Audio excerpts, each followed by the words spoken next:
Welcome to Big Blend Radio's Food, Wine, and Travel Show, where we go across country and travel the world with members of the International Food, Wine, Travel Writers Association. Let's go. Welcome, everyone. You know, every second Tuesday, every second Friday, and every third Monday, we get to chat with members of the International Food, Wine, Travel Writers Association. So we always get to hear about destinations and experiences across the country and around the world. And today we are going to go to Jamestown in New York. And this has got quite some interesting history. This is actually really amazing, the history. We have travel writer Barbara Redding back on the show to talk about it, her experiences there. And she's got a great article showcasing history, the historic sites, and also some comedy destinations you can visit while you're there. And so you can look at that link in the episode notes and also learn more about Barbara. Go to her website, barbararedding.com. And to plan your visit, go to it's tourchautauqua.com, and that link, all the links are in the episode notes as always, including IFWTWA, which is the International Food, Wine, Travel Writers Association. It's a big name. So welcome back, Barbara. Thank you, Lisa. Always good to be here and talking about my travels with you. Yeah, no, this is fun. That Jamestown, I mean, the history is deep, and it's not just history that really shaped some of America, especially with Mr. Jackson, but also that really connects overseas as well. So, and it connects with Americans when you get into the comedy. So did you expect to find all this history when you went to Jamestown? No, I really didn't. I was familiar with the Chautauqua Institute, and the hotel is behind your head. It's almost the same shape. I was familiar with that, and I did know that Lucille Ball was her hometown. But as it turned out, Robert H. Jackson was not known to me, and he was a very prominent citizen of that city, and he also played a pretty significant role in the Nuremberg war trials in Nuremberg, Germany. And I actually am sitting in front of a historic picture of Nuremberg and what it looked like after the end of World War II. And it was the site of the very important Nuremberg war trials that happened in 1945 and 46. And as you know, we've mentioned that Nuremberg, the movie, also came out this month in November, and it's shedding light on the Nuremberg trials, but also on Mr. Jackson and his role in the proceedings itself. And as I noted, when I was in Jamestown recently, I visited the center, which is dedicated to him and his what he contributed as a Supreme Court justice, as well as being the chief prosecutor for the Nuremberg trials. It's amazing what he has done. His legacy to me was pretty incredible. I didn't realize he did so many things in regards to laws in our country. So they have an actual Jackson Center honoring him, right? Yes. And so it talks a lot about him, but also about the trials. And the Nuremberg trials were the first time that anyone had attempted to try anyone for war crimes or crimes against humanity. And so they were basically creating new law and attempting to do something that had never been done before. And I think the legacy of what happened there is continuing, and you can learn more about that at the center as well as in Nuremberg. So there's a strong connection there. And obviously there have been criminal war trials since then as well. And I think that's what's kind of the legacy of Jackson and the center, is that we don't want this to happen again. And we want to hold people that are involved in these types of things accountable, and having a world court that takes up these things is important for that. Yeah, what's interesting too, is when you look at today's world, and you touched on this in your article, is it's we're kind of paralleling history a little bit right now, because war crimes are coming up as a discussion point right now, and in different things that are happening in the world. And just look at just the unrest and some of these laws that were passed. It's because Robert Jackson, I mean, he really did a lot of different things. So not only looking at war crimes, but then going into education. I mean, I remember going to Little Rock. I don't, have you been to Little Rock, Arkansas? Uh-huh. Yeah. And going to where, the Little Rock, the Nine, the kids, at that time when they made it that, schools can be, diverse in race, and so they really he changed those kinds of laws, I think. Yeah. Yeah, he was sitting on the Brown versus public education, which was basically the deciding factor that led to the integration of public schools in the United States. So yeah, he was sitting on that court, and I think may have even written the final opinion about that. So yeah, he's been a very big proponent of human rights and individual rights. And I think that's what you were saying. Is I think there's been a lot of issues lately about countries trying to restrict free speech and coming down on journalists and the First Amendment. And a lot of these issues came up in the Nuremberg trials because of what Hitler was trying to do, is suppress the press, banned First Amendment rights. He basically ostracized groups of people, and particularly immigrants. And so I think that some of the issues that came up then are coming up again. And I think that's what, in talking to the folks at the Jackson Center, they continue to provide education. And I think that's what they're hoping, that the Nuremberg movie, gets people more interested in knowing more about Jackson and his views, as well as what was going on in Germany at that time, and how could individuals like Hermann Goring,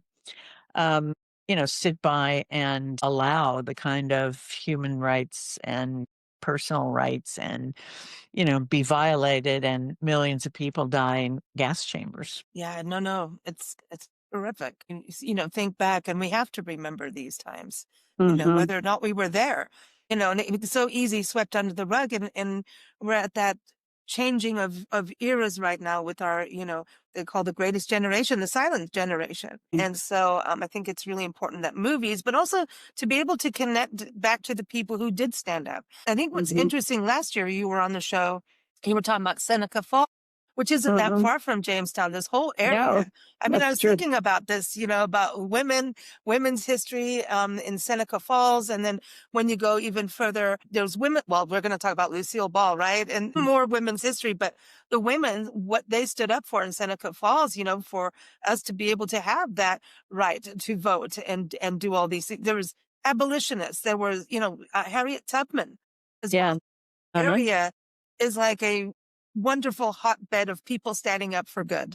I think it's Mhm. pretty cool. Yeah. Yes, it is. And I guess we have to recognize that, and be, happy that there were people like Jackson, and you mentioned Harriet Tubman and some of the other women who were involved in the women's rights movement in Seneca Falls, for, not just saying it's okay, but standing up and doing something about it. And I do think that was very difficult, obviously, in Germany at that time. Anyone who did speak out against Hitler was sent to the camps, and that kind of extreme control of people, and at that particular time, is, I don't think we've ever seen anything quite like that. And I think that's what this, hopefully, that a trial like Nuremberg, I think what they were hoping is that that would serve as a warning to anyone else, to do that. But obviously that didn't happen, and there are some similarities going on around the world. And obviously, Putin in Russia is one of those who's been indicted for war crimes. Whether he ever gets prosecuted, we will see. But there's unfortunately still exists in the world, and dealing with it is challenging. It's timely for us to revisit all of this, just to keep our, keep aware, what can go, Right. what can happen. And we're seeing it, Have you been to Nuremberg? No, I've been to Germany. I've been to Berlin. I've visited some of the major historic sites. I've been to one of the concentration camps in in Poland, and been to Poland. So I have seen the destruction, and read a lot about what happened in Europe to Jewish people as well as other people that were not considered, in whatever, in blood survive. And yeah, it's hard to forget what what happened there. But I do think that, particularly, I was really impressed with Berlin, is that they make a point of showing you the bad stuff too. They're not hiding it. And, I think really trying to be, honest with themselves and with the world about what happened there and trying to make sure that it doesn't happen there again. Exactly. That's to me, it's I think part of travel really brings it home. And then, having editorial, like, having an article like what you do as a writer and photographer, going around and being able to share these stories. If people can't get there, it's an effect that gets people to go there. And then if people can't get there, they're still experiencing something because it's a personal connection. And that's what travel writing is. It's not just here's your list of a guide. There's this connection to things. And I don't know, it's just like you were on the show a month or so ago talking about Karen Blixen, and when you were, in Copenhagen, and you tied into, Robert Redford had just passed away. I don't know, you've got this movie connection going on with everything. But you always have there's a connection. And I think for readers and listeners and, viewers of photography, they can feel that, and it kind of transports them too. When you go to these places, even if they're negative, we need to visit these sites, and not just take them off the list because it's not polite history or, pretty. Right. And I think that's what places like the Jackson Center keep that alive. It's also it's the 80th anniversary of the Nuremberg Trials.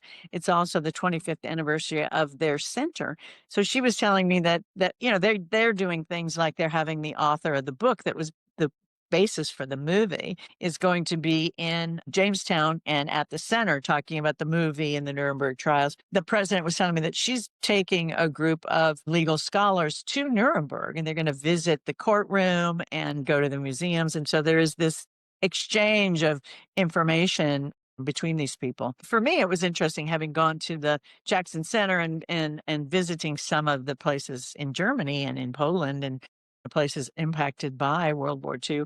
And then seeing the movie really enhances your understanding of history to put all those kinds of pieces together. So history is a big fascination of mine for sure. Yeah, no, it's me too. And it was travel that got me to actually embrace history more. Travel and reading books. I was a little kid. I was just into every, historical fiction that, like, every historical novel I could get my hands on. I was in it. I was into War and Peace. I think when I was like 9 years old, I read it. And I mean, come on now. And then I had to reread it later as an adult to, like, apparently I didn't get everything what was going on. But, and especially I got into World War II history, because I was growing up in British countries. So World War II was it was always there. It was always very fresh. And especially in Africa too. Africa, World War II did affect what happened to Africa in a big way. So I was raised to read things like Leon Uris and, all those kinds of books. It really came to life. But then in school, I completely I don't know. It was just like this date, this happened, and I couldn't care less. That was just boring until I was at an age in travel where, went to battlefields and things like that. And then I was like, wow, that's a mass grave. Okay, wait, back up here. This is more than a date on a timeline in a book with, just a sentence or two. So novels and movies and going places really gets you to understand what people have gone through. And if you think of the human race, when we travel and see how hard things have been in the past, it kind of makes you feel a little bit more grateful for what we have today, what people have done. Yeah, I think that's definitely true. And, I think the movie has gotten pretty good reviews. It's a little bit long, 2.5 hours for a lot of social media people today are not used to sitting for anything that long. But it was, I think, brought up a lot of really interesting questions. It's based on the book, The Nazi and the Psychiatrist.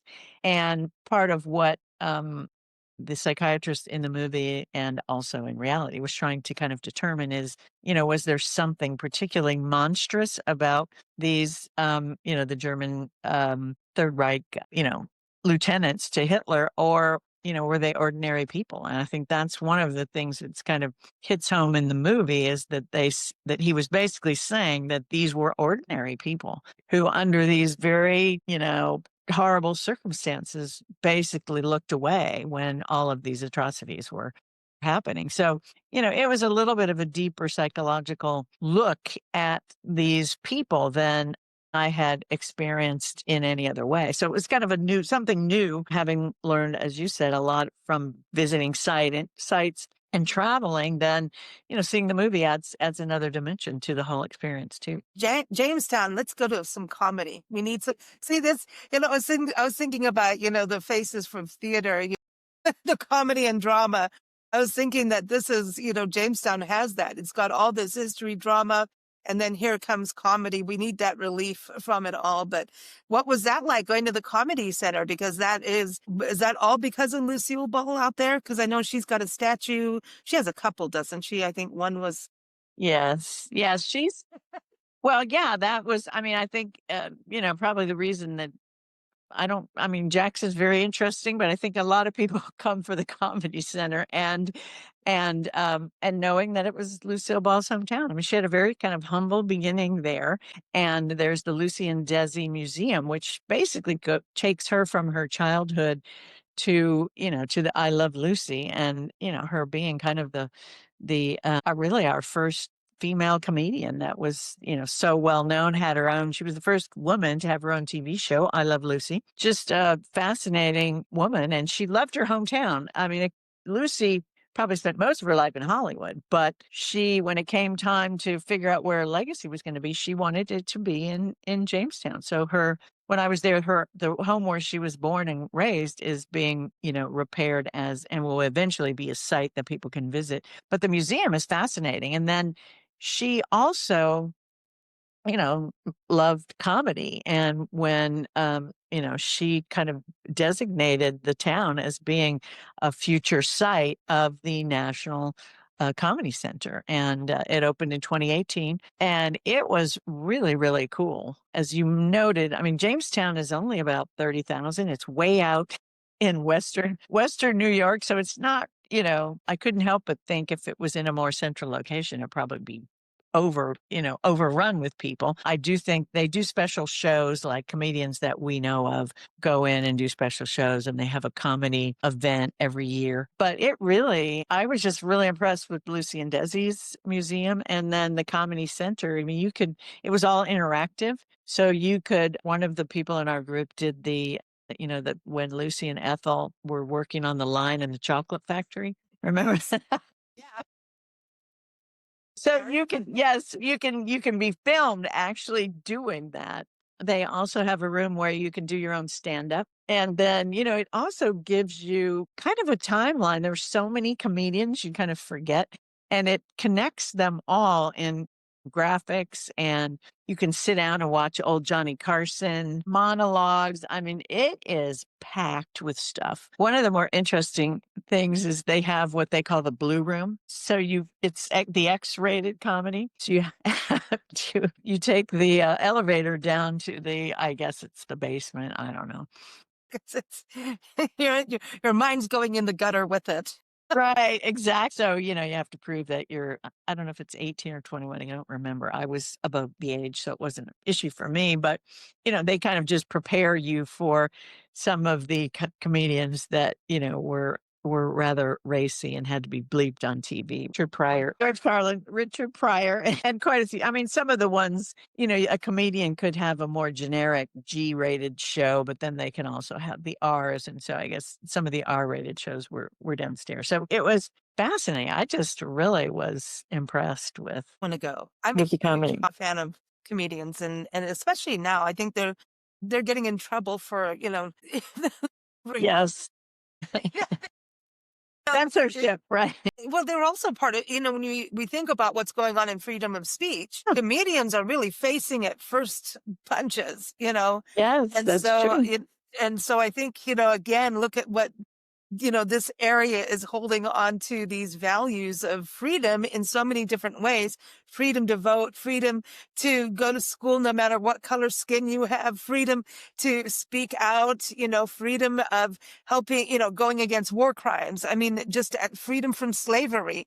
It's pretty amazing, this region. I think they should have all kinds of medals for all their people in history of what they've done.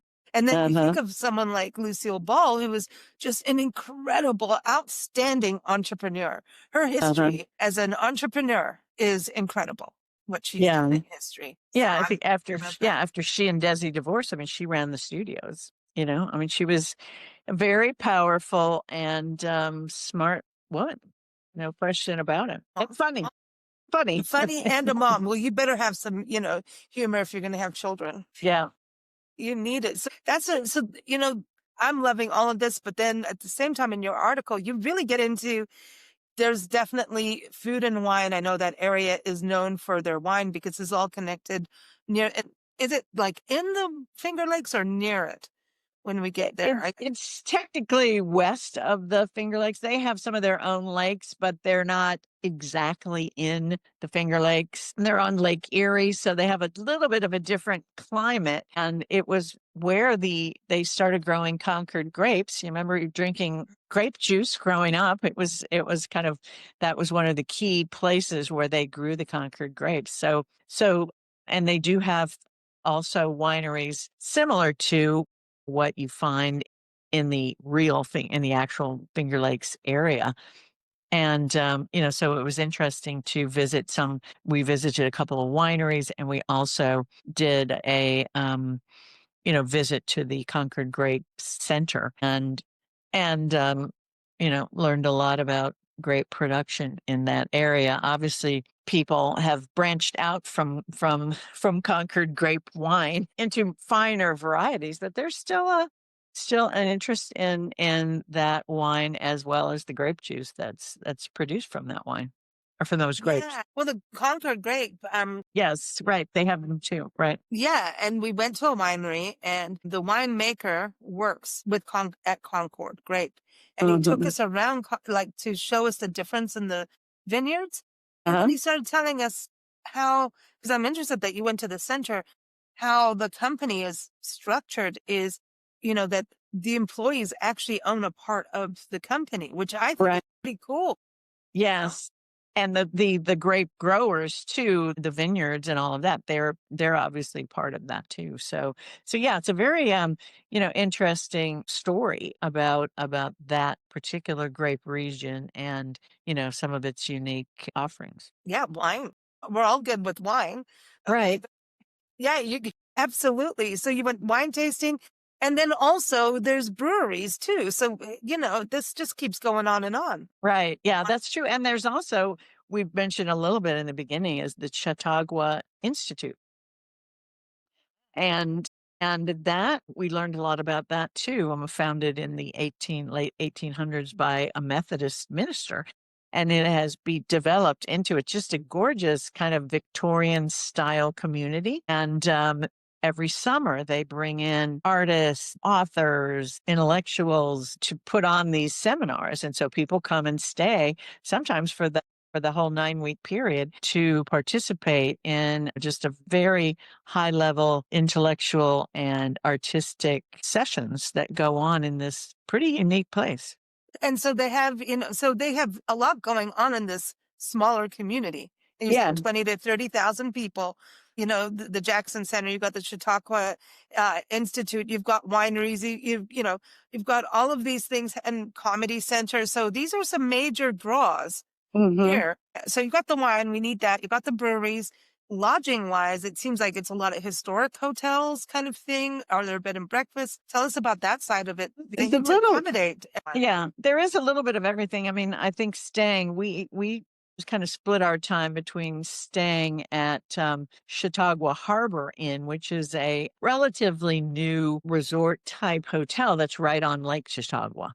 And so there's boating, there's swimming, they have a really nice pool, restaurants. It's really a very popular place for families to come in the summer because of all of the boating activities. The Chautauqua Institute, people can stay in this Victorian hotel that's behind you, or they can rent houses to participate in the events sponsored by the Chautauqua Institute. So it's, so that's kind of the historic place to stay. Down is in Jamestown is kind of a mix of, kind of regular chain hotels as well as some interesting bed and breakfasts. But it's, as I said, with only about 30,000 people, I think the county, boy, no, I don't remember. I'm thinking about 100,000. So, the area itself it's just not that big, but there's, there are a lot of lake type activities and parks that you can walk, and Lake Erie is right there too. We did go down. There's just this little teeny corner of Lake Erie that touches New York, but it was kind of cool to get to see Lake Erie as well. But a lot of the towns there are smaller and very quaint, and restaurants are, locally owned. It's just a very welcoming and friendly kind of atmosphere with really quite a bit to offer. The other thing I had mentioned was that Rory Peterson, who authored really the first field guide to birds. His institute is outside Jamestown as well, and they have hiking trails and biking trails. And inside, you can see his artwork and how he, the botanical renderings that he made of all the different birds. And he traveled pretty widely. There's pictures of him with penguins in Antarctica and stuff like that. So it's, that's an interesting place to visit. That's as definitely well. List. Adore bird books for the arts.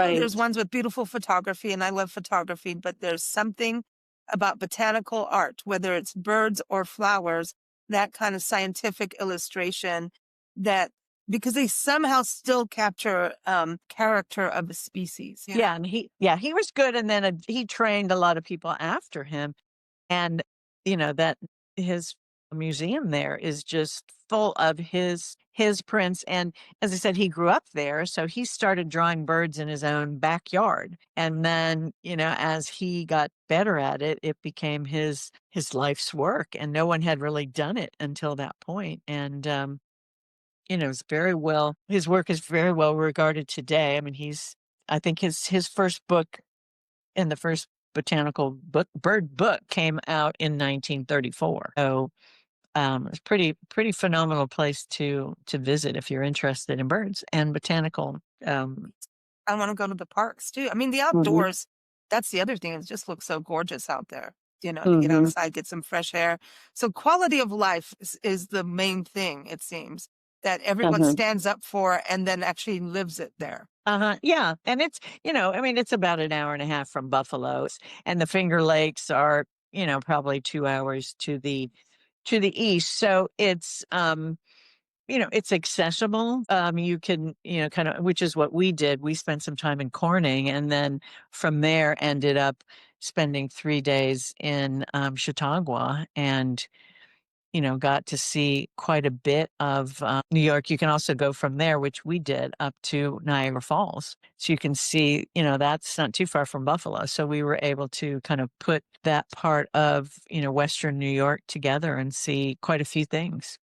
It was great. So this was all part of the IFWTWA, the International Food Wine Travel Writers Association's conference in 2024. Right. That just shows, how impactful these kinds of organizations are to a region with so many writers going, filming it, writing about it, doing podcasts about this whole area, and how all these communities work together for that. So I think it's pretty epic what they do with their conferences. I know everyone had a good time and left, apparently, and Louisiana this year. It just happened. So, yeah. Sorry, I didn't get to go to that one, but I love the upstate New York. I mean, we really got to see and do a lot, and I figured out that added on some personal time after, which is what allowed me to go up to Niagara Falls and spend some time and go into on the Canadian side and on the US side. So this is an area that if you've got a week, there's a lot to see and do. Okay, that's a good. I was going to ask you how long, maybe 7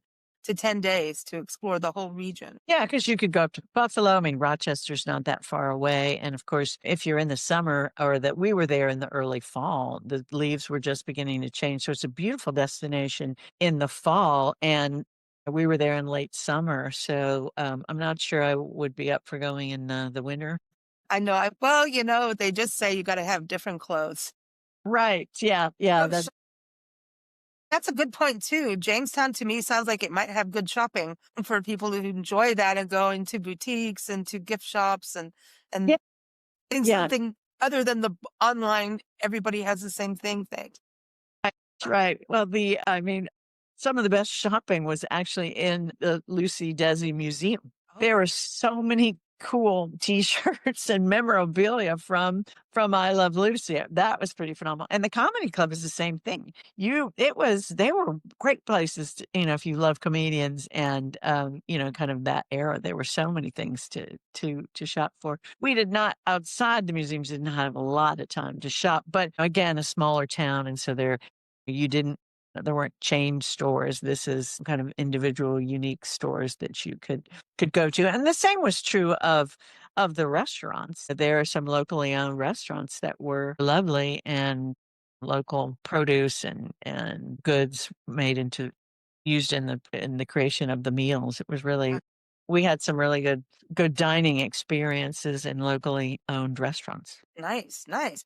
Well, this is definitely a destination for everyone to think about.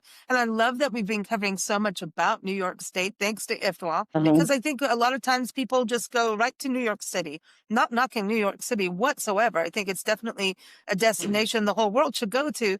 But this is, people need to remember there's all these other places, to go and experience in the States. So excellent, excellent. Where's next for you? Actually going to Mexico to see the monarch butterflies. Okay, I'm just a tad jealous, right? Are you kidding me? Oh. Nope, I just made my plane reservation yesterday, as a matter of fact. So flying to Morelia, which is west of Mexico City, and some friends of mine run a small tour company, and we're going to be seeing some of the magical cities there, as well as spending time in the destinations where the monarchs begin their journey north. That is epic.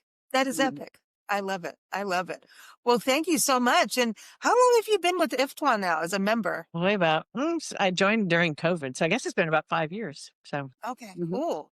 Cool. What do you think is the best part of it? I know the conferences are pretty cool from what I hear.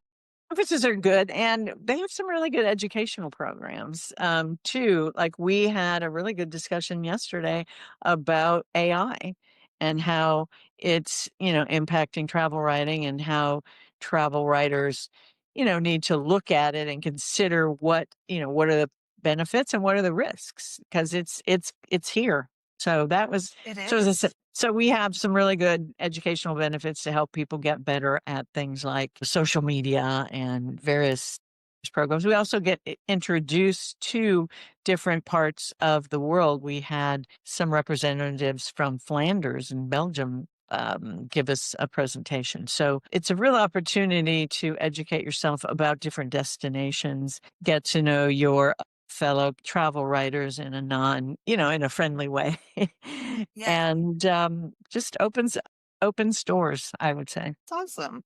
That's awesome. Everyone, whether you're a destination, whether you're a tour company, a winery, a travel writer, photographer, an author, check out IFWTWA.org. It's worth the membership. And we love doing these shows. We have a whole new year ahead of more podcasts to do with them. So excited to do that. And always good having you here. Everyone, keep up with Barbara at barbararedding.com. Again, all the links are in the episode notes, including the link to her article, so you can see the photos, and then you're all going to want to go.